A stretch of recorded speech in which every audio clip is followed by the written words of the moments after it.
Welcome everyone to the webinar. I am Trevina Broussard with Sula Sage Talent Strategy, and I will be your moderator. Before I begin, I'd like to thank Contract for the opportunity to moderate this and introduce our panelists. Also, on behalf of Contracts, I would like to thank our sponsor and strategic partner for this webinar, CSX TransFlow, for their ongoing support and partnership. Thank you. Now, I am happy to introduce Contract's founder and CEO, Martin Liu. Would you like to say anything? Yes, thank you very much for Trevina. Just wanted to start off by thanking everyone for attending the event. Just wanted to make sure that we thank you for your participation, and also wanted to thank our esteemed speakers, both Tony and Dick, for joining us today. And then also wanted to just reaffirm, thank you very much to CSX TransFlow for being a great partner of Contracts and for sponsoring this webinar. Thank you, Trevina. Thank you, Martin. This webinar will be archived in the Resource Center for you to access if you are a member.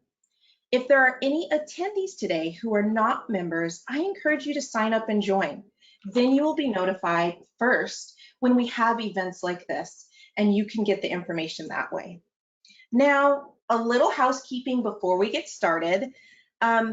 Should you have any questions during our presentation, please type your query in the question box located in the right corner of your screen. We will have a question and answer concluding both presentations today. Now, I'd love to introduce both of our speakers. To start, I'll introduce Mr. Kloster. He will be presenting Deep Dive into North America Railcar Market. Mr. Kloster is the founder and president of Integrity Rail Partners, a private transportation consulting company that provides strategic consulting services to the rail equipment and railroad industries. A lot of you folks, you know me. Some of you, you may have seen me before giving a presentation. Some of you probably, you know, who the heck is this guy? But I've been in the rail industry my whole career, railroads, and then on the equipment side, I say, you know, 30 some years because I don't want people to do the mental math on me. But anyway, I am Integrity Rail Partners is a small, you know, rail equipment, railroad centric consulting company that is a group of industry veterans that provide, you know, strategic, you know, consulting and advisory services to people within the rail and rail equipment space, if you will. So we'll just leave the bio with that. So thanks for having me, you know, Martin, and I kind of want to start off. Let me see. Let's just get this going there. Okay, so that's me. Well, that's me a while ago. It's an older picture.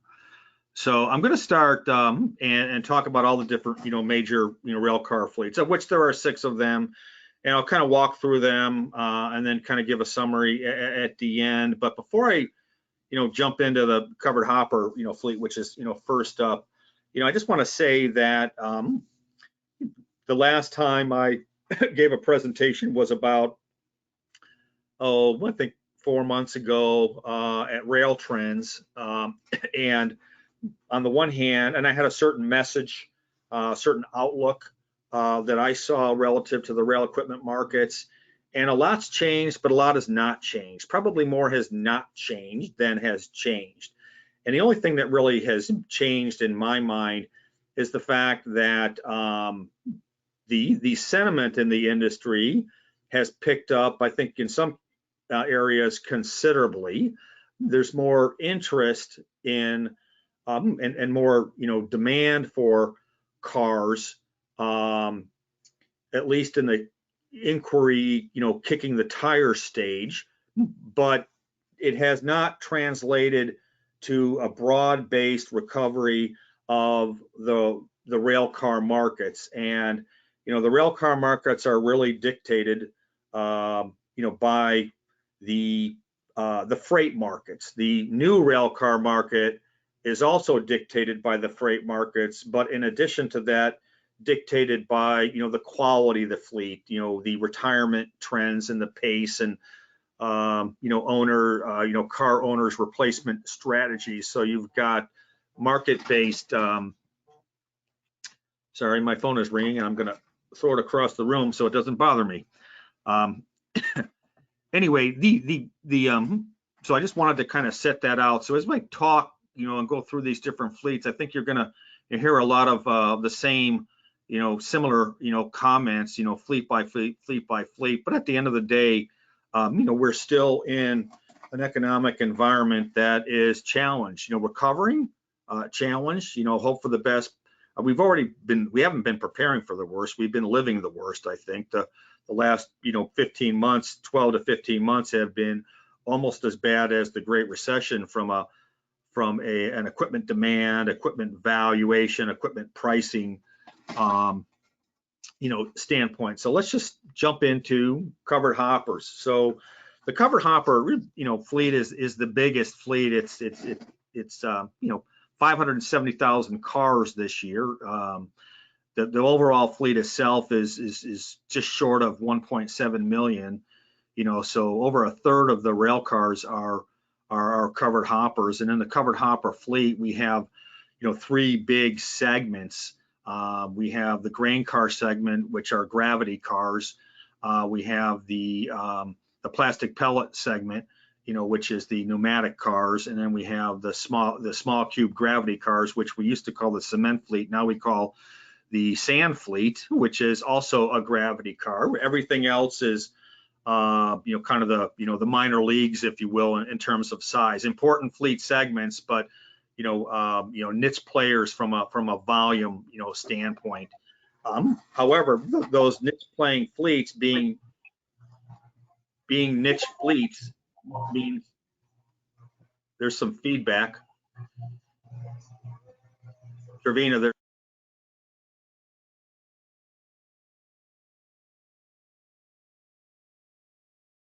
Okay, now I'm unmuted. Okay, good. Technical difficulties. I've had worse. So anyway, so the niche segments of the covered hopper fleet, actually, just because they're niche fleets, they're not commodity driven markets, tend to be a little bit, more insulated from the overall, trends that kind of affect, the rail car, the rail car, demand and supply. They're a little bit less volatile than say some of the other, larger fleets. So, so right now you've got, freight demand is increasing across a lot of the different segments that move in covered hoppers, particularly grain. The volumes are up, the sentiment is up, pricing is still very depressed. I mean, and that's, and I don't use that word as a qualified depressed. They are literally depressed. There's a lot of the market has shifted in the covered hopper space, from a fleet that was dominated by new car additions, both on the frac sand side, which has ended a couple years ago, but also the plastic pellet side, which is still ongoing. But that has got to be on its last leg. Every year when I do, my analysis, I think, okay, this has got to be, it for the demand cycle for new plastic pellet cars.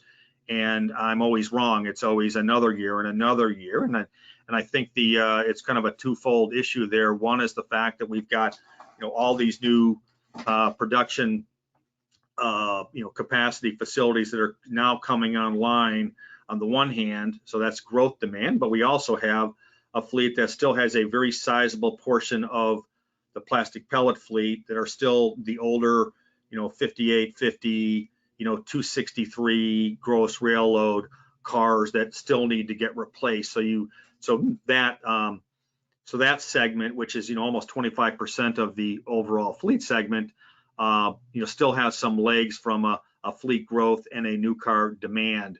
The gravity side, The grain car fleet has a large replacement, cycle. The old 4750, 263 cars.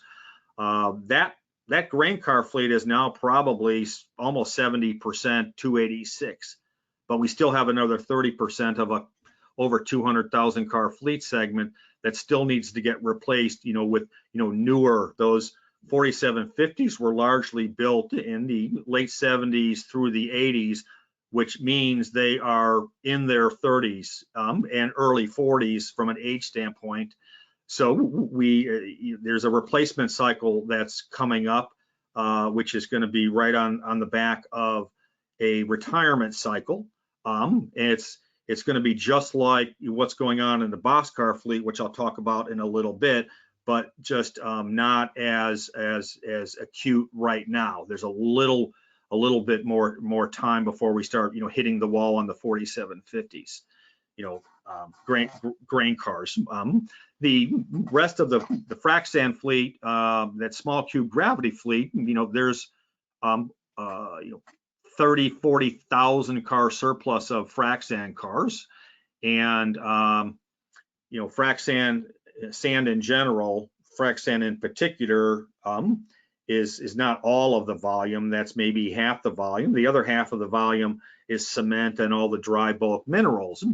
Those shippers, those users or shippers, either owning cars or leasing cars, to move their products that are non-sand, are loving the situation they find themselves in, because their car costs have dropped like a rock.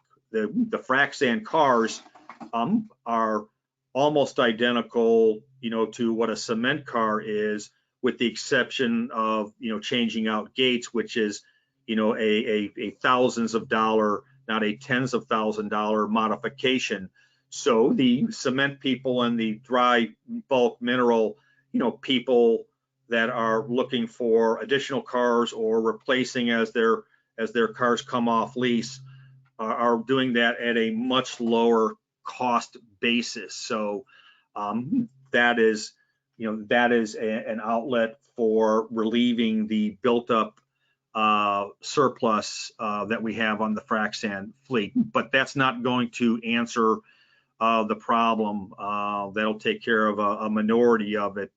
People are also taking these cars, these frac sand cars, and cutting them down. Freight Car America, as an example, has ongoing programs where they take these existing cars that aren't that old, preserve basically, the lower half of the car and build a whole new body on it, and do it, with economics that are superior to buying a new car. So that's another outlet to deal with this surplus. But the bulk of that surplus of cars is going to, a lot of these cars are never going to see the light of day. I've seen, aerial photos of hundreds of frac sand cars that are stored in a grassy field, basically on blocks, not on rail, but on big wooden timbers, without their trucks or even with their trucks. And, re-railing those cars probably will not happen. Those cars will probably years from now, get scrapped, in place. So that's how desperate some people are, to avoid the high storage costs of equipment that is surplus, that they just aren't in a position to, scrap, right now, i.e., write downs on high, book value assets. So I could keep going on with covered hoppers, but I'm not. I'm going to move on to the next next largest fleet, which is the tank car fleet, which is almost as big as it's 440,000 rail cars. So between the tank and the covered hopper fleets, we've got, over 1 million cars of the 1.7 million. And after this, we've still got, 4 more, fleet segments to go. So the new car markets for rail cars are really driven. It's the 80-20. It's the 80% too. 80% of the new car demand, or even more in some years, is tied up with 2 of the 6 car types, covered hoppers and tank cars. you've got a lot of similarities between the tank car market and the covered hopper market, but with a lot more, car type / commodity segments. You don't have, other than crude and ethanol and LPG, a lot of the cars, those are big single commodity, volume markets that use certain specific types of tank cars.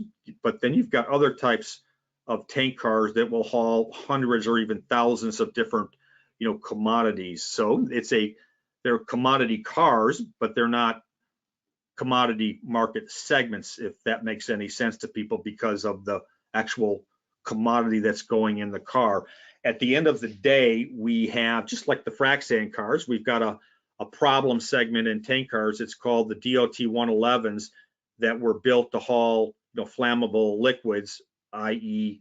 ethanol and crude, where there's a not quite as big of a surplus, but almost as big of a surplus of tens of thousands of cars. That a lot of them will never see the light of day. Some of them will. They'll be repurposed to different commodities, or they might even be, converted to, to the new flammable tank car spec, or to, hauling something that's not flammable. But at the end of the day, when you add up all those little sub-markets, outlet valves for this surplus DOT 111 fleet, it's still a minority of the problem. Going past that, you have right now, you've got a lot of the freight. Last year during the COVID recession, I call it, the tank car market, the chemical markets were not down as much as a lot of other segments, and they're coming back, I think, more quickly than others. A lot of cars are, availability is lower, which means demand is up, and you're still seeing a fairly, I don't know if I'd call it strong, but you're a respectable, new car market in terms of inquiries and even orders. Obviously, in the first quarter and the last couple of quarters of 2020, the order rate dropped like a rock. It's starting to come back. Again, as I said in the beginning, sentiment has increased, and it's resulting in more talk, more inquiries, more quotes. But as far as orders, that's still dragging a little bit. So the backlog is, again, it's still respectable for tank cars, but it's starting to approach the bottom range of that respectable range. I haven't touched on retirements during uncovered hoppers, but so I will here. Retirements for all car types should be up primarily, but particularly in some fleets like the coal fleet, like the 111 DOT 111 fleets, like the frac sand fleets, because you've got not just surplus cars that need to get addressed, but we also have higher steel prices and aluminum prices, particularly steel.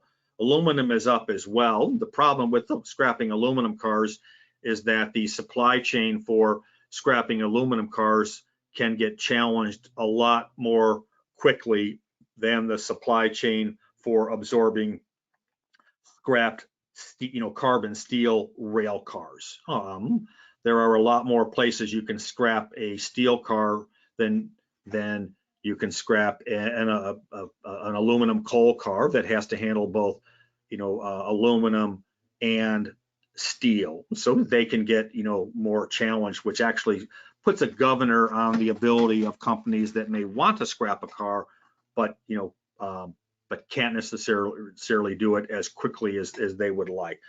But the point is that overall, you know, scrap, you know, steel and aluminum prices are higher, and it is influencing decisions, particularly on highly surplus fleets.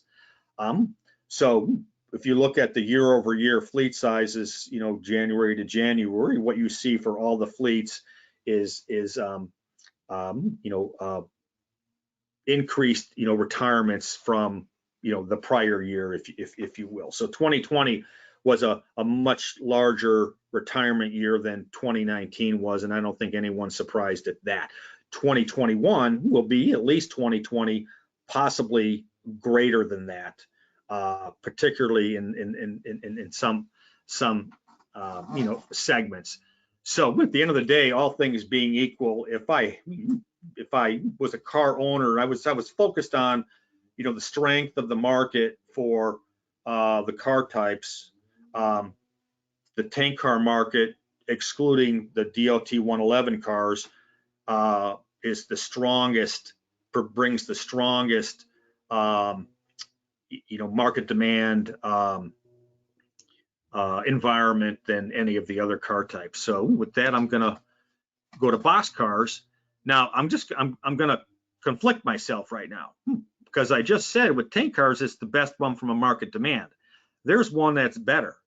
A lot of people cannot find a boxcar today, but the reason they can't find a boxcar today, and then the availability is low. And I know you're going to have leasing companies that'll say, well, you know what, they got to talk to me because I've got some cars, and they'll give a little pushback on that. Yeah, you might have cars, but you know, how many, and you know, what's the quality of that car from a spec and a condition standpoint, and that's, I think, where the differentiator is. So the point is if you're looking for a quality boxcar, they're very, very hard to find. And the reason is, and if you've heard me before, you've heard me say this for, you know, several years now, it's because for every car that's built, we've got, you know, 3 or 4 that are being retired year over year over year. So we have now hit the retirement phase for the old boxcar fleets. I look at the boxcar fleet as kind of a dumbbell, right? A weight. It's bipolar. You've got, you know, a large population of cars. The boxcar fleet, including the mechanical, the refrigerated, you know, cars, the mechanical reefers and the RBLs, is down to 112,000 cars. Data point, 1980 Staggers Act deregulation, 2 million cars, of which almost 500,000 were boxcars. So in the 41 years since deregulation came in, the overall fleet has gone from 2 million to almost a little bit less than 1.7 million. But the boxcars, so what's that, down 15%? It's a better 15%. That 1.7 million car fleet is a much higher quality fleet than the 2 million car fleet, you know, of 1980, you know, given the 1980 market. But the boxcar fleet is dropped 80%, and there's a reason why, and I'm not going to get into that reason why. But the point is that is a fleet that is down to, I mean, there's no muscle, there's no skin, it's down to bones, and half of them are good bones because they're cars that have been built since the mid 90s, so they're relatively young. They're high capacity cars, you know, plate Fs for the most part, and they're 286 cars. And then you've got, you know, the other side of the fleet, the other dumbbell, which are basically 70-ton plate Cs that a lot of them have been well maintained over the years. So they're good, you know, decent condition cars. But they were built in a, you know, a 5-6 year time frame that ran from, you know, 74, 75, you know, through 1981, which means the youngest of those cars is now 40 years old, and the oldest of those cars are older than 45, and we're talking about a 50-year, you know, limit.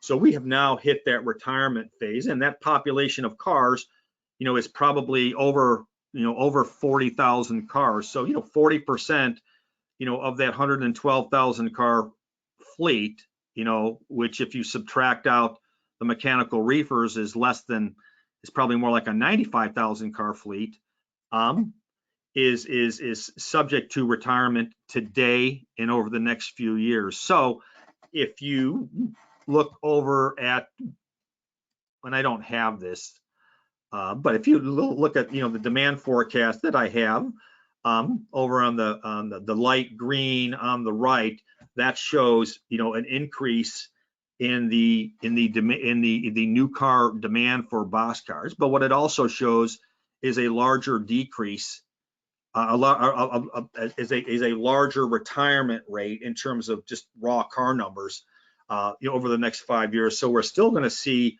a slight decline in the fleet size. So how low can it go? That's anyone's question. I'm going to move on to the next car type, and won't spend as much time.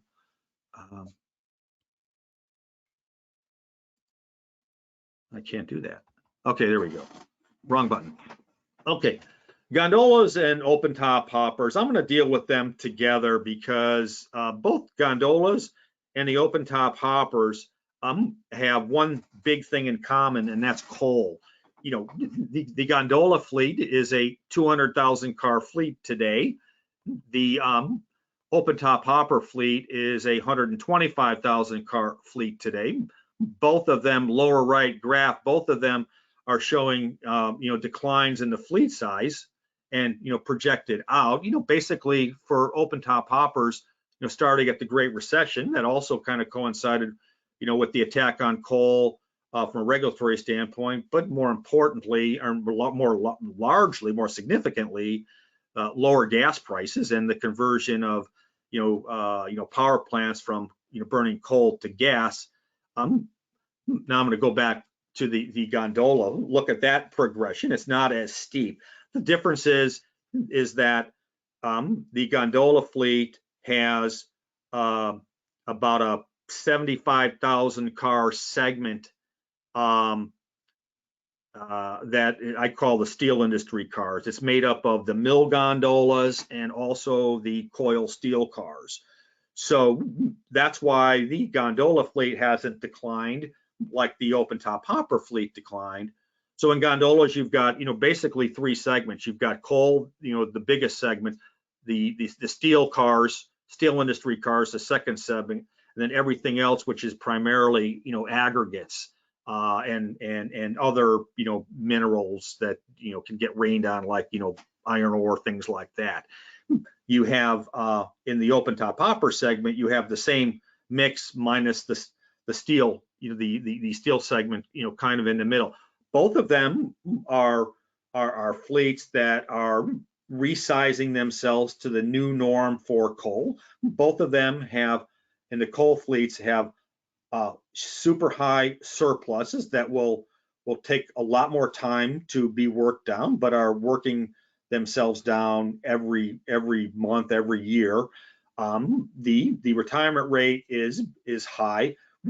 The new build picture for both GONs and open tops for coal is 0. I don't think there's been a coal car that's been built in probably, or delivered, in probably 8 to 10 years. Those cars are also, being used. Some of the younger ones with, better conditioned cars are being used as candidate cars for, conversions into something else. But just like when I was talking with the frac sand cars, those opportunities are limited, hard to find, but do provide good economics and opportunities for people if the stars align. So there's no magic bullet that's going to come and put this fleet back into balance. Not even recovered freight volumes. There on the gondola side, there is there's good demand, or not good, more increasing, growing demand for steel cars. Everyone talks about an infrastructure bill. Yeah, that, but I got two things to say about that. $3.5 trillion on infrastructure. Maybe a quarter of that, a third of it at most, will end up being spent on things that require projects that require significant amount of cement or steel. Okay, a lot of what's in that bill is funding for new things that are a new definition of infrastructure that won't necessarily require the materials that go in these kind of cars. So don't look at it as that, wow, $3 trillion infrastructure bill, Katie bar the door, it's going to start raining rail car demand. That's not going to be the case. The other cautionary comment I have there is there's a big difference between authorization and appropriation. So yes, there might be a bill. Yes, it might authorize, spending, but the funds may not necessarily get appropriated in the timeline that people think. It might be years before, or it might never happen. So you've got, two big governors, on infrastructure bills, coming in and, helping the demand for, existing and new gondolas and open top hoppers. Flat cars, this is the last one I have. The flat car segment is really kind of the flat car fleet falls into three segments: the intermodal cars, the auto rack cars, and then what I call the traditional flat cars, which include, your center beams, your bulkheads, and then also your straight deck, flat cars that haul everything from plate steel to, tanks, if you will. And in the background I did have one with a tank car with two tanks on a flat car, but I chose the picture with the pipe because it was a little bit better picture. But anyway, point is this is one of those, not at least the traditional flat car fleet, which is where I'm going to focus on. The reason I'm not going to focus so much on intermodal and auto racks is because particularly with auto racks, that's a market that is dominated by TTX. TTX, the railroads a long time ago worked out a rail supply chain from an equipment standpoint that involved, TTX acquiring the auto racks, managing the auto rack fleet, and providing them back out, to the railroads. And so that's a very hard. It's a fleet that is really not a broad. It's a single car. It's a single commodity fleet that is really run by one entity, TTX. And the intermodal fleet is almost the same, but not quite. So I'm just going to push those off to the side, or really kind of focus on the traditional flat car fleet for just a second or two. And the things are improving. I don't think things are. A couple years ago, we had some new center beams that were delivered after not building a center beam car for 10 years. And I think that was a one-off unique situation. So there are still more than enough, a lower surplus than there was in the past, but there's still a good availability for center beams, not enough to trigger a new car build. The construction markets are reportedly to be coming back, but one of the governors I think that we have real time this year on lumber demand is the fact that a lot of there's an expectation that in the second half of this year that lumber will be hard to come by. So you've got an increase in lumber shipments right now. That is a lot of people building up their inventories because they're expecting a shortage of lumber, which is not a demand side, it's a supply side. A lot of I was just reading an article about, I think it was the state of West Virginia, that used to have something like 15 sawmills, smaller sawmills that operated by 10 different companies, and not one of them is operating today. None of them survived the COVID recession. And so I should have remembered what state that was. So that's an anecdotal example, I think, of what's going on in the lumber market. So I think there's growth opportunity in that segment, but there might be some speed bumps between now the bulkhead flat car, fleet has had some, good demand over the last couple of years, but it's been very niche demand. And, the flat deck, kind of ubiquitous, 89-foot, straight deck flat car, which is, that tank to plate steel fleet. That's a fleet that it gets its regular reinvestment every year. It's kind of a steady eddy, non-sexy, kind of fleet. Also significantly supplied by TTX, but there's a large portion of it that, is, provided by, leasing companies. So it's more of a, an open market kind of segment. So my last, this is my outlook, and I'll wrap this up in 30 seconds. I follow the, the equipment markets, and that but kind of the sexy thing that a lot of people like to hear about is the new car builds, but it's not all about new cars. It's actually about the larger fleet.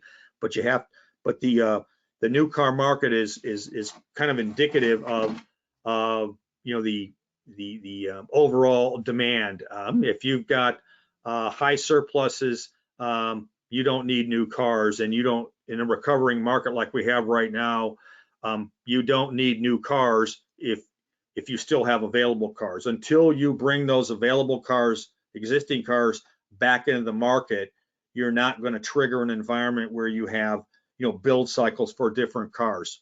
That's the base rule. There are other exceptions to that. One is a retirement phase, for a fleet that is going through a retirement phase, i.e. the 4750 covered hopper or grain cars I was talking about, the box cars. You also have, the continuation of the replacement of the flammable tank cars that were made and are still being made obsolete because of the new, regulation rules. So that's, those are, that one is a special kind of retirement, but it's a retirement, market, nonetheless. So what the forecast here, going forward is that we're going to have, a very light, delivery year this year. But then, going into, 22 through 25, we're going to have an increased, demand. Utilization will, right now is still challenged on the overall fleet. High utilization means low availability. We have lower utilization, which means higher availability. The new car markets, the backlog, as I said before, for all car types, is down, but it hasn't hit that,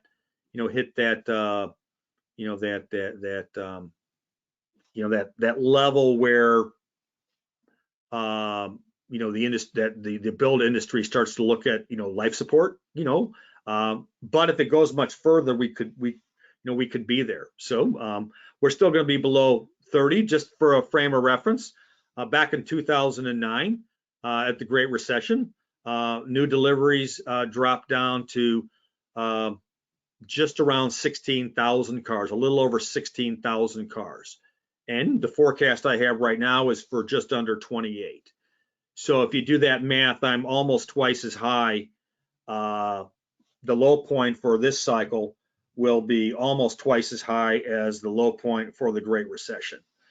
Recession stays in the conversation, the great part falls out. So anyway, with that, I'm gonna turn it back over. So I hope I didn't talk too long. Thank you, Dick. That was very, very insightful. Appreciate the deep dive and the future forecast. I am going to go ahead and switch to Tony. Tony, you are unmuted now, and you can feel free to talk. Sure. First of all, I want to thank Comtrex for having me here, and wake up everybody. Dick's over. In a few minutes, he's left me. I'd love to talk a bit about the overall rail industry. I really want to thank Comtrex for letting me go on this. I also want to say that so far our experience here with this technology is the biggest advertisement for Zoom I've ever heard. I also just wanted one point about the infrastructure bill. I think Dick made a good point. It doesn't translate instantly into rail cars, but 1/3 of 3 trillion is still 1 trillion, and that compares to essentially nothing now. So it can't help but help. It's not going to happen this year. Clearly, we may get a bill passed this year. I'm not a political prognosticator, but we're certainly not going to have that be translated into actual doing of things. But eventually we will, and it will be bigger than we've seen in the past. Whether it's not the full 3 trillion. I mean, these are already sort of fantasy numbers to begin with. Let's see if I can. I cannot move my slides, so I'm going to have to say next slide, please.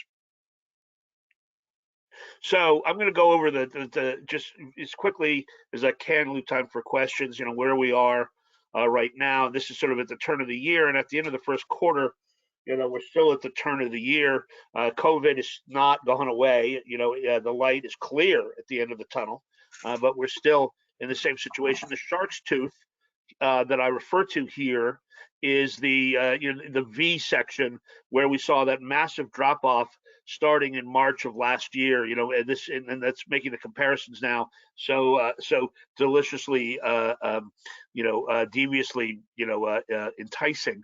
And then the big comeback that started, I guess, in the end of May. The complete drop off of first production and then demand, and then the whole restocking phase, and that comeback still affecting ports and whatnot. So we saw also last year a complete lack of guidance and uncertainty and no visibility whatsoever. It is slowly, piece by piece, being restored.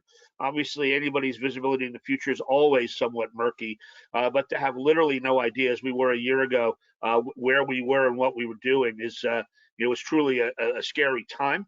I would argue, and we'll show some of this, that for the most part, and this has now become a cliche, the pandemic has accelerated existing trends. Coal went down more, as we'll see. Intermodal went up more, and that's the fifth point. E-commerce, already the fastest growing. The biggest trend went into hyperspeed, and so the import of technology increased. The amount of companies talking about digitalization increased. All these things were on the plate before. The sixth point here, Zoom's. Rail Trends was virtual last year. Mars was virtual. Where this always would have been virtual, but we've changed in some ways the way we work, and that will have some impact. I will say that Zooms have maybe even increased the caliber of some of these conference presentations, and that top performers can give an hour rather than days away. So unfortunately, my screen just went away there. All right, here I'm back. Okay, so the technology, and I'll have a slide on this. This is, the rails that have looking into this year, starting at the end of last year, as we began to see that we would see an end of a pandemic, even if we're not there yet, have emerged. The themes have emerged from a pure focus on, well, first of all, handling the crisis, but before that, operating ratio and reduction of expenses and what PSR meant to cost, to a focus on growth, to a focus on technology, and to a focus on ESG, and I'll talk about that. The ninth point down here is how the grain boom in U.S. and Canada was a major stabilizing factor for the rails, and it's how unusual in my long career to think of grain as being the stabilizing force. It used to be that was sort of the wild card with weather, governments, dollar, costs, et cetera, and that really was a helpful thing to railroads. And then the 10th point here, globalization. Some were calling it slowbalization, and then people were saying because of this, nearshoring and deglobalization. Where that stands is critically important to figuring out the rail future. Nearshoring obviously has benefits to railroads, but railroads have built up a network that really faces a trade face, and well over half the business is trade related. The entire merger we'll talk about, obviously, which I didn't put in the top 10 here, might have gone to number 2 behind COVID, is trade related. And then next slide, please. There was one good thing about 2020. Next slide. Yeah, there's that. For those of you who don't know, some of you may not know me, but there is that. Next slide. Again, recurring and accelerated rail trends. So I'm not going to, I've sort of covered this, but I wanted you to have it in a slide for your own. Reminder that the tariffs remain on many products, including furniture and electronics, which are the two on normal years. I don't know when we ever see a normal year, are the two largest boxes, numbers of boxes coming to LA Long Beach. So we're still being impacted by political decisions of a few years ago.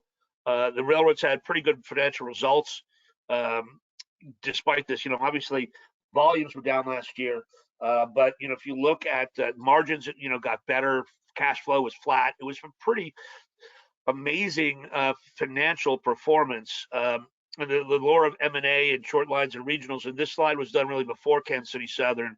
The hype and the value trap of rail consolidation. When I talk about rail consolidation, I'm not talking about the CP, KSU. I'm talking about anything that would involve the so-called Big Four in the U.S. It would lead to, two transcontinental railroads. Next slide. These are the enduring competitive advantages of railroads, and I really wanted to just address this as we look at the rails in the future. They have a huge labor advantage. There's a driver shortage now, COVID not helping. If you look at the number of containers on a train versus the number of truck drivers, right? They have a huge fuel advantage, which in an increasingly ESG world also means an environmental or emissions advantage. The AAR puts it at 4-to-1. I think it's probably somewhat less. But I just want to point out that those two advantages, which are mostly discussed when we're talking about the rail advantages, and of course, all these are with givens, given in a certain amount of volume, et cetera. Those are being attacked. And this is a slide I've had up for a year, but I'm going to keep referring to it. People in Austin, Texas, and Silicon Valley, whether they're focusing on rail directly or indirectly, are looking at electric vehicles, autonomous vehicles, things that will reduce those huge advantages. Railroads can fight back, but they can't eliminate what the other guys are doing. So they must increasingly also rely on numbers, 3 to 5, and 4 and 5 are sort of the same. One is the infrastructure advantage. We got a U.S. Society of Civil Engineers report that upgraded the U.S. infrastructure to a C-, although highways still got a D. Railroads still got a B, and they were held back by passenger rolling stock issues, not freight issues, which would be a B+. So clearly, the advantage now of paying for your own infrastructure, the hardening of your own assets, et cetera, and that's gone from a disadvantage as the highway system was built out and trucks were subsidized and remain so, by the way, to an advantage because, as Dick pointed out, moving to an infrastructure bill and getting it appropriated and all that are very complex political issues within states, within the federal government, and relies on things beyond the control of the users, whereas the railroads, if they see the need for a new intermodal terminal, can build one.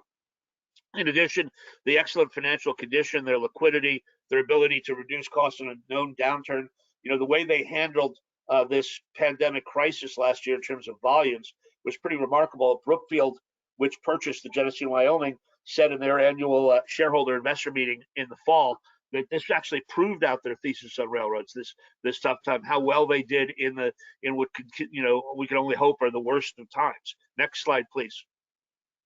So I just want to quickly look. Kansas City Southern is not on here, but I want to point out, there's these traffic numbers for the year. This is the full year, with the full shark's tooth. Railroads did a pretty remarkable job of managing costs down and then trying to bring business back, given that their own issues with people getting sick, et cetera. And while they had congestion issues, and we certainly are aware of spot issues of service, when most of the world is talking about supply chain issues and port congestion, it's interesting to sit as a railroad analyst and not have railroads be the, usually where the finger is pointed in all this. Rather, it's ports and steamship lines and port productivity, et cetera.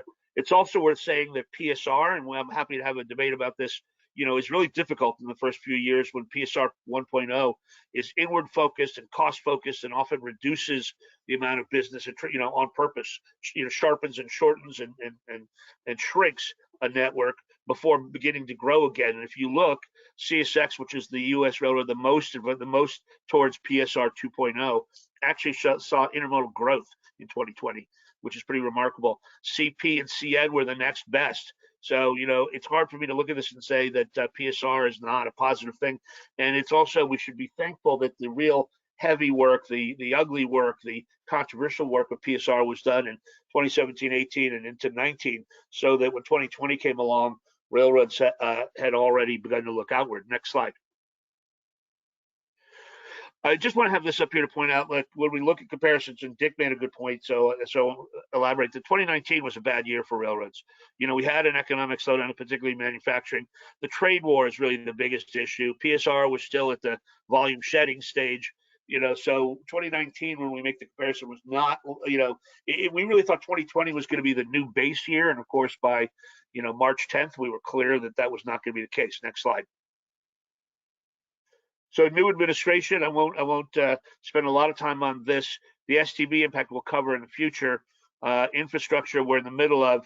I do worry when the FAST Act gets reauthorized, it's due for, it doesn't get extended, it would be, you know, on or around the 30th of September, that we don't sneak crew size mandates in there. The railroad should be free to have the same opportunity to move a technology that the subsidized to the tune of 148 billion in terms of electric vehicles. Subsidized technology changes on the highway are being. Ethanol will get a better look. That's a positive thing. Amtrak and passenger, obviously. The most important thing of all this, as long as we maintain fairness in terms of modal regulation on things like crew size and impact on technology, is a stability in trade. I'd love to see the tariffs rolled back, but the last few years have not been conducive to foreign direct investment in plants, whether it be in Mexico or elsewhere. And I think, you know, that sort of return to normalcy here is a huge thing. Railroads are very, very trade dependent. Next slide, please. Next slide. There we go. Emerging themes. I've talked about this, so I won't spend a lot of time. ESG. Children's Investment Fund is the largest investor in CP and very large at CN, and large-ish at Union Pacific, and is trying to push forward an agenda for having an annual scorecard, et cetera. That's just one example. ESG is something, there's at least one slide in every presentation we'll see starting on Friday, the first quarter earnings webcast, and I'll guarantee that ESG will be at least a slide out of 10 or as few as 6 on every presentation. Technology and growth. Those are the 3 issues that investors really care about. The STB will talk about. Remapping the East with Pan Am, with the CMQ, remains a big issue. The interest in short line properties continues, although it's interesting to see that class 1s have gone from sort of net sellers to net buyers, even though we still have the CN selling Wisconsin Central lines. I just want to point out in here, the average full year operating ratio actually was 150 basis points better. The fourth quarter was solid. Guidance is slowly being reestablished. First quarter traffic numbers were pretty good. Once again, grain up 26% for North America was a major help. And chemicals and petroleum was down 7%. That's, both the petroleum aspect and the impact of the weather in Texas and whatnot. Surprisingly, coal was up in March. We had expected a dead cat bounce here. That's all it is. Let's not get overly excited. And intermodal was up almost 13%.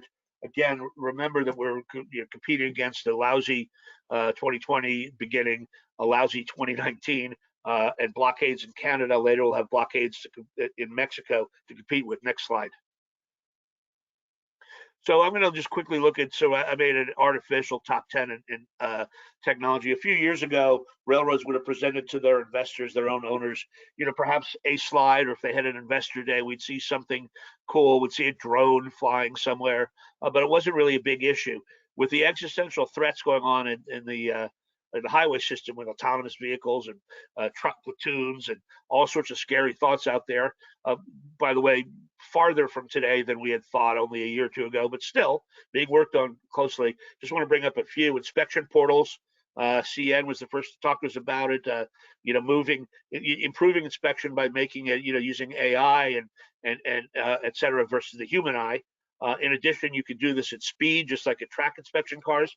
Both of these don't require things to be stopped with capacity being shrunk, but can actually roll through. New loco power. You've got BN and Wabtec working on this. PH, Pacific Harbor Lines, with an experiment out there in California where it's really important. And CP itself developing a hydrogen-powered locomotive, which is a fascinating story. Rail Pulse is a visibility story. I think it could be a real game changer.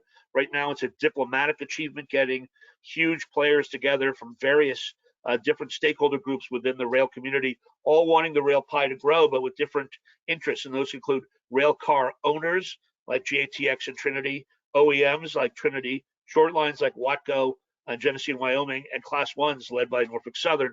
I think that this visibility effort could be really huge. Moving blocks, and I apologize for that in these tough times. It's a terrible typo right there, but really unlocking the potential of PTC.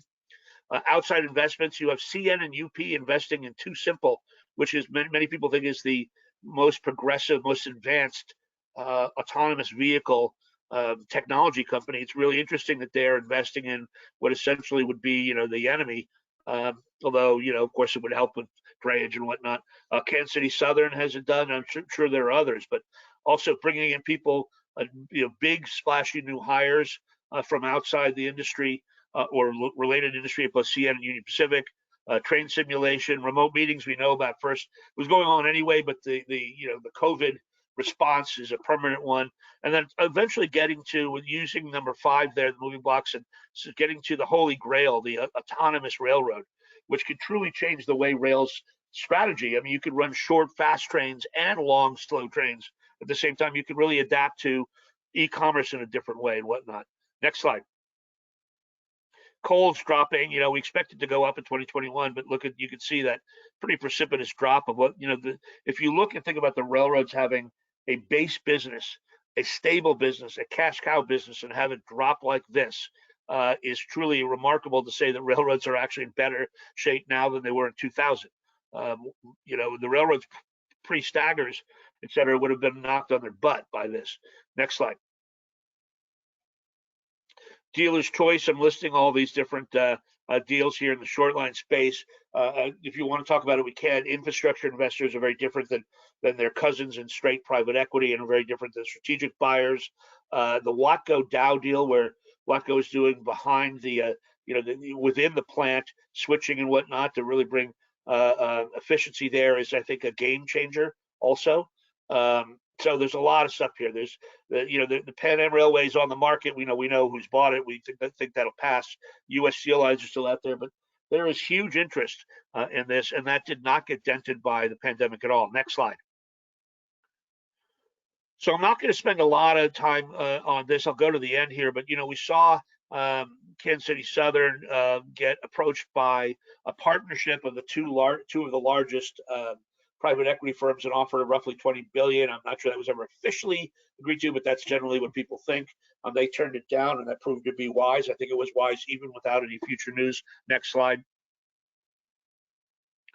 Here's my whole case against, rail consolidation. Again, I'm referring to something that would lead down to the final, what we call the final round, where I truly believe the conditions imposed would be higher than the benefits railroads could achieve. You see the aborted efforts at CP and NSC, et cetera. Conditions imposed on the CSX sale of short lines to CN, the Messina line. It shows me that the STB is pretty active. The Matt Rose deal, on just one time, Matt Rose said, who had been a proponent of transcontinental merger, said in his valedictory addresses, essentially that we would not see a transcontinental, big final consolidation unless we saw a failing carrier that needed to be rescued. The shippers would see a carrier struggle, and so the other railroad would come in and take it over and run it better, which was always sort of the Hunter theory, that any carrier that didn't have him at the top was failing. And then the other would be if shippers needed that extra bit of capacity. We were so short of capacity that solving interline problems, which can be mitigated hugely these days through cooperation and especially through technology. But by solving those problems, we would pick up that extra % of capacity. Right now, between PTC and PSR, we have what we call the capacity dividend, not to mention the pandemic and the drop in volumes. There is excess capacity, and railroads are doing quite well. Thank you. Next slide. Rail mergers and staggers. I just want to point out the Santa Fe Southern Pacific was put in a trust. It was rejected. It was a big shock. But the trust actually worked. The voting trust worked. They went their own ways. Santa Fe became quite a good carrier. They did get, swallowed up, both of them, by their other two big brothers in the West. But, we've got this issue. We had a moratorium, which essentially was the railroads turning to the government and said, save us from ourselves. You know, during this period of the moratorium, we've got the rail renaissance, we had pricing power, we had the growth of technology, we had the spread of PSR. So good things happened without the mergers. And we do know also, and I'll show you later, rail mergers that created the Big Four were essential, but they were also difficult, painful. The results were well short of expectations in terms of timeline, et cetera. Next slide. So I just want to say the CP attempts at CSX and really at Norfolk Southern should be just thrown out as a comparison. That was an attempt to move Hunter Harrison into what he saw was an opportunistic opportunity in the U.S. East to bring in PSR. As soon as he eliminated the railroad from his party and left CP, he was able to do that because a proxy fight appeals to only one stakeholder group, investors who loved him. And he went to CSX and did bring his magic, and it was so good that the magic spread without him to the other carriers. But with CP, that deal would have been rejected. And Hunter's presence he's still with us in many ways, mostly good and sometimes not so much. When we saw opposition to CN selling short lines to Watco, which is going to be extremely positive for shippers in that area in Wisconsin, but there's still some opposition being raised. It's really a remnant of anger at Hunter. So PSR swept the industry. Class 1 sell lines turned into buyers. Pan Am Trust is not comparable. Kansas City Southern, the infrastructure attempts there, maybe they flushed out the interested party. Maybe CP was thinking we should look at combining with them in 5 years, but if we don't do it now, we may never get the chance if it falls into private hands. So next slide. So all this. I view this as a stabilizing force for the industry. Keith Creel was going to be a free agent, and while he might have been happy to stay there, the fact that it wasn't known meant that activist funds or whatnot could sniff around and think about Keith moving like Hunter did to another railroad in a proxy fight, where almost invariably he might have won because he carries such a great reputation. Also, the two smallest railroads combined, that removes a little bit of the chip on the shoulder issue. They're still the smallest Class 1, but they're bigger. Kansas City Southern has always been thought to be a flashpoint, and it gets removed from the consideration. And it's a north-south railroad in an east-west world. It's a 2-to-1 point. It's very different than any merger involving Class 1s. I'm not talking about adding the CMQ. This is more like adding the CMQ than this is like Union Pacific combining with Southern Pacific. This is a synergistic effort here. Integration risks are much lower. Technology is better. Kansas City Southern's a leader. Next slide. Risks. I know the STB is sort of angry at PSR and angry at railroads, but I don't think this is an opportunity to intervene. Mexico is a wild card. AMLO, the leader of Mexico, is a wild card, but they're not going to intervene on the merger. In fact, they and Canadian authorities basically see this as an opportunity for growth. I know that everybody who's got a stake in this will come with their hands out, whether we know it or it's private. I'll send you a letter of support if you could help me with, accessorials here or opportunities there, or et cetera. We now know what impacted rails would do. 3 of them have come out and opposed the exemption, and 1 has supported it. I will say that I originally thought this railroad would see the exemption removed and then eventually passed, because I thought that was the simplest thing for the STB to do, was say, well, we're going to take this seriously under the new rules. But it has been brought to my attention, and I think this is interesting, it's not in my slides, that if they use the new rules and approve this merger, it's absolutely impossible for me to see how they would reject it, the merger. But if they use the new rules, they'll create a blueprint that the other railroads will then understand about how to do their own mergers. And the fact that there are new rules promoting enhancing competition and public interest out there, if those are actually spelled out, that's a blueprint. If they're not spelled out, the uncertainty is a risk. And the whole idea of the moratorium, long since passed, was to prevent World War I in the rail industry, where the railroads stumble their way into a final round of consolidation that is ultimately harmful to the industry. I also want to point out that Kansas City Southern still needs the Union Pacific and the BNSF, that Laredo will be an open gateway. It needs their volume. And that even if CP builds a 3rd line from the Midwest down into Texas, many people still expect that to be the 3rd best line that won't attract the high value shippers, even if it gets pretty good business. Next slide. There will be a trust. This will pass with or without exemption, although I've told you why exemption is now more important to me than it was before. We should be careful if it looks good on a map. They have a full haul here, and remember that Iowa is often a 10-mile-an-hour railroad, and just looking at a map is a very simplistic way to look at this. But most importantly, I think this will not be, unless the blueprint is built, as I just mentioned, a flashpoint for future rail consolidation, which I think would be really bad. And there's certainly no failing carrier, no shortage of capacity. Next slide after this. So technology, I've sort of talked about. Next slide. Railroads need to improve this. Their response has been muted, but I gave you the top 10. Next slide. So here it is again. I truly think, so if you see a first quarter presentation, pick any of the railroads, pick any of them that are not involved in the merger directly, and you will see a slide on technology and a slide on ESG. And while that, you could say, well, they're just talking about it, I'm just saying that it clearly shows that the investor interest has changed from a pure focus on cost cutting and operating ratio, and that rail managers have changed. Next slide. Operating ratio is brought down, and I say I don't believe in the cult of the operating ratio, but I do want to point out it is a useful number to look at, and it has been brought down. And one of the reasons I want to put it right here is next slide. It's really been tied to investment in many ways, improving and hardening the assets. Railroads have this is an STB number, so it's always late. It overstates the cost of capital.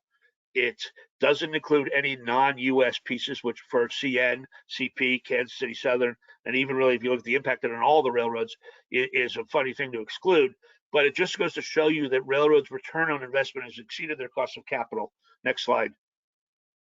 Capital spending, is really it's tied to return on investment. Here's the ROI, and et cetera. You can see that it's really anticipated return on investment that drives capital spending. Next slide.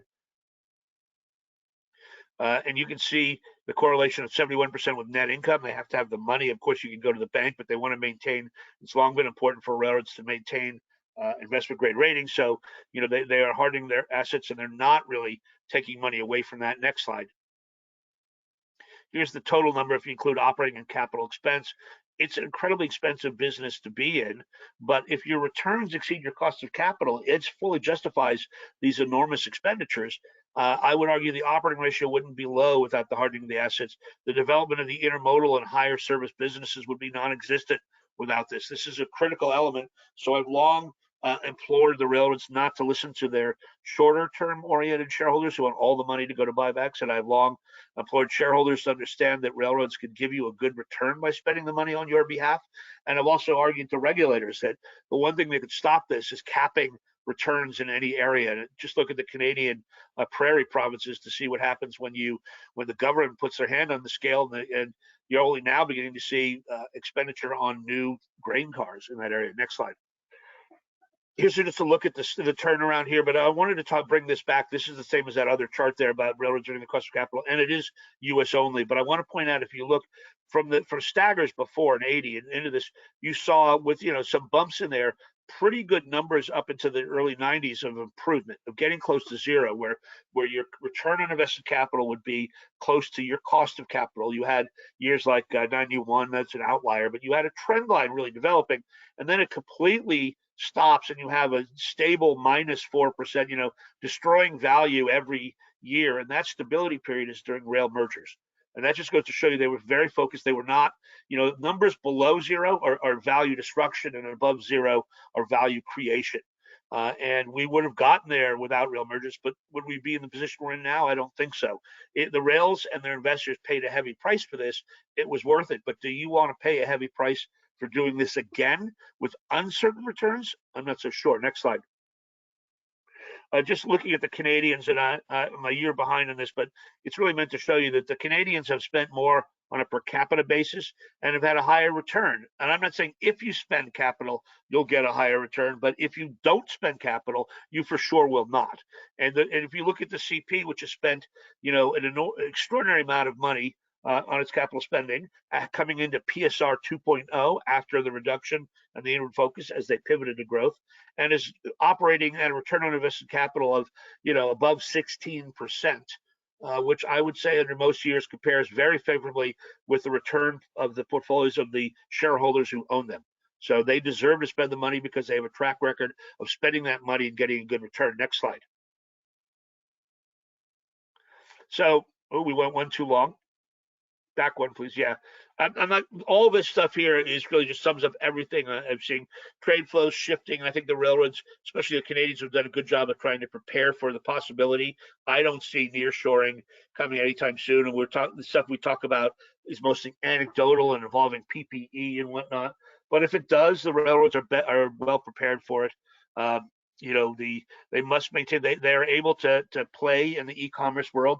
The fastest growing component of their intermodal business over the last several years has been a product we thought was going to go completely away, and that's the 28-foot pup trailer on flat car, and that's parcel business, and that's, you know, UPS moving stuff for Amazon, etc. Next slide, and I believe it's my last one.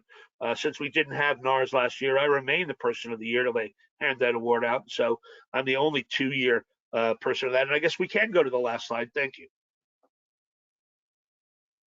Thank you, Tony. We've actually had a few questions come through, and so I'll start with you first, Tony, if you'll answer these for me. The question is, what is the driving significant M&A activity in the railroad industry that we've seen in the last several months? And do you anticipate that trend continuing through the next year or two? I'm not sure I fully understand. What is the drive? Can you repeat the first part of that question? Sure. The question is, what is the driving significant M&A activity in the rail industry? Oh, M&A. M&A. You know, I think the answer, you know, if there's only been one M&A activity in the rail industry, it's really line extension and synergy and growing. It's growth. It's a sign of the railroads pivoting to growth. You've got you know, you have the desire to get to water access, so you have CP getting the CMQ to get it into St. John, which is meant to compete on the Canadian Maritimes with the CN position in Halifax and the one they're developing at Quebec City. Now you have CSX through the Pan Am getting into St. John. Those are good, valuable ports that could be like Prince Rupert in British Columbia. If we saw significant, and as we expect, growth out of the Suez Canal, if they can keep ships from turning sideways. So, you know, getting to water is really good. Also with the CN, I'm sorry, with the CP and the Kansas City Southern, they add to their portfolio New Orleans, Houston, Lázaro Cárdenas, and Veracruz. That's, you know, very positive. But all the mergers, including mergers that are non-rail, CN buying companies around you know, trucking companies in Canada and whatnot, have all been designed to quote CN, feed the beast, to grow business on the system. So, you know, it has been symptomatic of the switch from an inward focus on reducing your costs to taking your new low-cost machine and trying to put more business on it. And that's going to continue to the end of time. And I don't think that means the need for east-west consolidation. CN and CP and Kansas City Southern is very much a north-south one, and creates a system where you have two big railroads in the eastern U.S., two big railroads in the western U.S., and two big Canadian railroads that run transcontinental Canada from British Columbia to the Maritimes, and then form a T to get down into Texas and in one case beyond. I think is a pretty stable situation in which they've added, you know, destinations and origins to their system. Thank you. Another question for you, Tony. In light of these existential threats to rail, it seems like the best defense is the development of a greater energy efficient locomotives. Do you know of any innovation or developments on that front? Well, that is a response to this. You know, some of those existential threats have to do with labor, but it certainly does impact the electric vehicle, you know, as they compete with electric vehicles and trucks and whatnot. And I did list three that I know of. I think you have Wabtec experimenting with BNSF on a hybrid, I believe. I mean, I'm not a locomotive technologist. You have I think hydrogen powered. You have some form of low emission, you know, green locomotive being tested by with I think it's Caterpillar with Progress Rail rather, and Pacific Harbor Lines, part of the Anacostia companies, the big switching railroad that runs in LA Long Beach, where, you know, emissions are such an important political consideration. And then you have CP trying to develop or working to develop their own, you know, hydrogen powered, battery powered locomotive, which they then would turn over to an OEM. So, a few years ago, we had not thought of any of this, but now we're looking at batteries, we're looking at hydrogen, et cetera. You also have, by the way, the Florida East Coast has been running on gas-powered locomotives because they also own a gas company, or they did when they were Fortress owned. So you have at least 4 that I know of. Simply switching one form of commodity exposure to another is not the full answer, but switching to something that's battery powered. The one thing I can say is right now battery powered trucks have a limited range. They have limited, very slow ability to refuel. The railroad's advantage in this to retain their advantages. They own their network, right? So they can build out a system. They don't need to worry, wait for truck stops to help them out. So the answer, I don't know that's the only answer, but it is an answer. And I would say I know of at least 4 major efforts to work on this. Railroads, remember, trucks can turn their fleet over. The big fancy trucking companies run trucks that are no older than 3 years old. So, in 3 to 5 years, if there was a new thing, their entire fleet would be new thing. Railroads would have an embedded multi-billion-dollar cost out there. They can modify, and there are all sorts of things they're looking at. So, they have to work on the technology quickly because getting it into the field will be slower. But I believe they have been scared straight by some of these existential threats that you mentioned in the question. Mm-hmm. Mm-hmm. Thank you. One final question for you, and then I've got some for Dick as well. How is the proposed CP KCS merger different than previous freight rail merger proposals, particularly with respect to how the STB will be evaluating it? I think I bet you that question was before, because I think I covered that in depth. Mm-hmm. It's different because it's east-west. It's different because it doesn't necessarily destabilize the rest of them. Any merger involving one of the big 4 U.S. carriers would require, or seemingly require, a response by the others. This could happen and we could be done with it. I think it could, as long as we worry about the issue of the blueprint for future mergers under the new rules, accepting that issue, I think this is a stabilizing effort. It's also a north-south merger, not an east-west merger. So in many ways, it's completely different. And although it is of 2 railroads of real size, and we're talking at 29 billion, we're coming close to talking about real money here. It is, highly different. It's more comparable to CSX buying the Pan Am Railroad than it is to the Santa Fe Southern Pacific. Mm-hmm. Thank you, Tony. Dick, I have a question for you. Sure. With a tough 2020 for the railcar leasing market, how does the outlook seem for demand recovery during the balance of 2021? Say that again. You broke up in the beginning. Okay. With a tough 2020 for the rail leasing market, how does the outlook seem for demand recovery during the balance of 2021?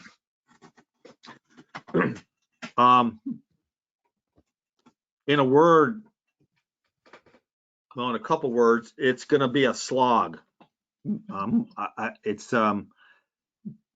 It'd be nice to, if the world worked on a calendar year. Okay, that was that last year. This is this year. But the reality is that things don't, and they kind of spill over. And so a lot of what we had to deal with last year, we're still having to deal with this year. There are also some fundamental things that don't necessarily relate to 21 over 22. It's just more of the evolution of the rail car markets and the leasing markets. If I go back to what I was talking about, in 1980 there were 2 million rail cars, but also those 2 million rail cars were 80% owned by the railroads. 40 years later, we have 15% fewer rail cars, more productive rail cars, a lot newer rail cars. The average age of the fleet, is actually pretty good for the most part. But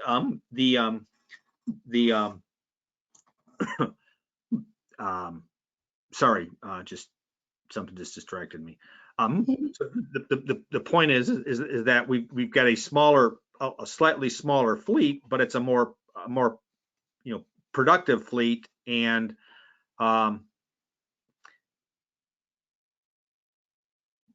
but maybe only 35% of the cars are owned by the railroads. So you look at that and you say, well, what happened in the interim? Well, you had leasing companies.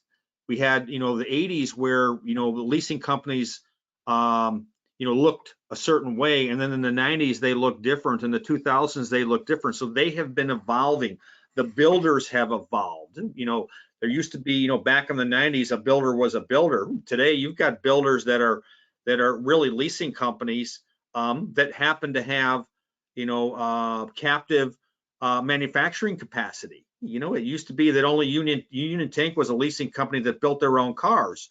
Now you've got, them looking at selling cars to other people, and also the other builders, even all the way down to some of the smaller builders. So the point is that the face of the leasing companies has been changing.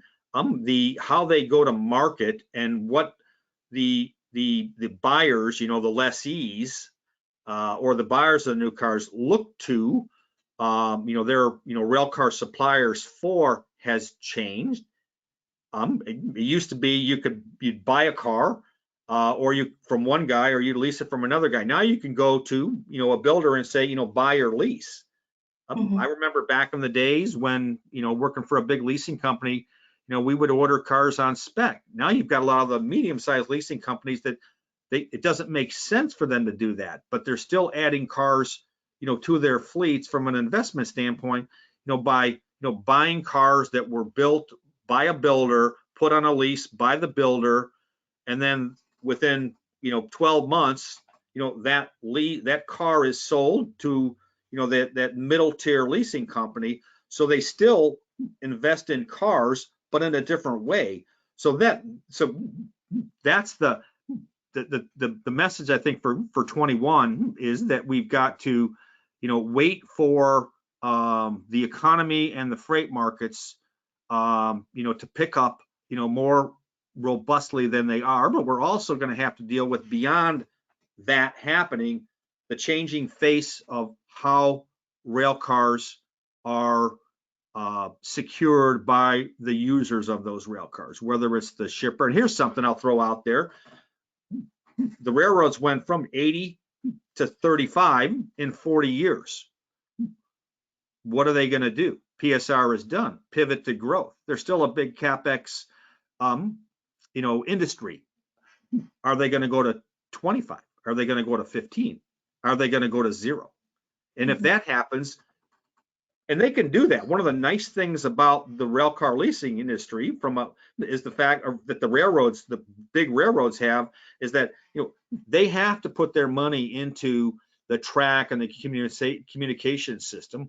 They don't have to put their CapEx into rail cars, because there's a very robust industry called the equipment finance and leasing industry, whether it's finance leases, whether it's operating leases.